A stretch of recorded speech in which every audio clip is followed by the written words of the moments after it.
প্রতিষ্ঠানের নাম কেশবপুর নিম্ন মাধ্যমিক বিদ্যালয়। 22 বছর থেকে আমরা বেতনবিহীন আমরা চাকরি করছি। আর কতদিন আমরা না খেয়ে ছেলেপেলেকে পড়াবো, তাই আমরা এখানে এসেছি। যতক্ষণ যদি এমপিভুক্ত না হয় লাগাতার হরতাল চালিয়ে যাব। কারণ আমার মা হচ্ছে 90 বছরের বয়সে, তাকে বাড়িতে একা ফেলে এসেছি এবং আমার 5টা মেয়ে, আমার 4 মেয়ে ছোটো বয়স, তার ওয়াইফকেও বলে আসিনি, মানে কারণ আমার ভবিষ্যতে ছেলেমেয়েকে ভালো লেখাপড়া শেখাতে পারছিনি। তাই আমাদের এমপি খুবই গুরুত্বপূর্ণ, কারণ খালি পেটে আর কতদিন লেখাপড়া শেখাবো। এবং যারা এমপি তাদেরই সরকার টাকাচ্ছে, কিন্তু আমাদের দিকে তারা নজর দিচ্ছে না। এবং যারা হচ্ছে প্রধান উপদেষ্টা, তিনি তো শিক্ষক, তাদেরও উচিত ছিল শিক্ষকের বেড়ে গুরুত্ব দেওয়া।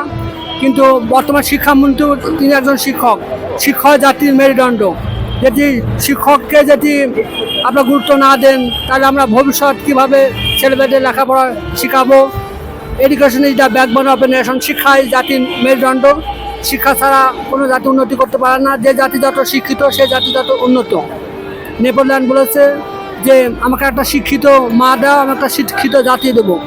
এবং তাই আমাদের লেখাপড়ার যদি করতে হয়, তাহলে আমাদের শিক্ষকের গুরুত্ব দিতে হবে। তা আপনাকে অনুরোধ করছি, আপনি অতি বিলম্বে আমাদের নন এমপিভুক্ত স্কুলগুলো এমপিভুক্ত করেন।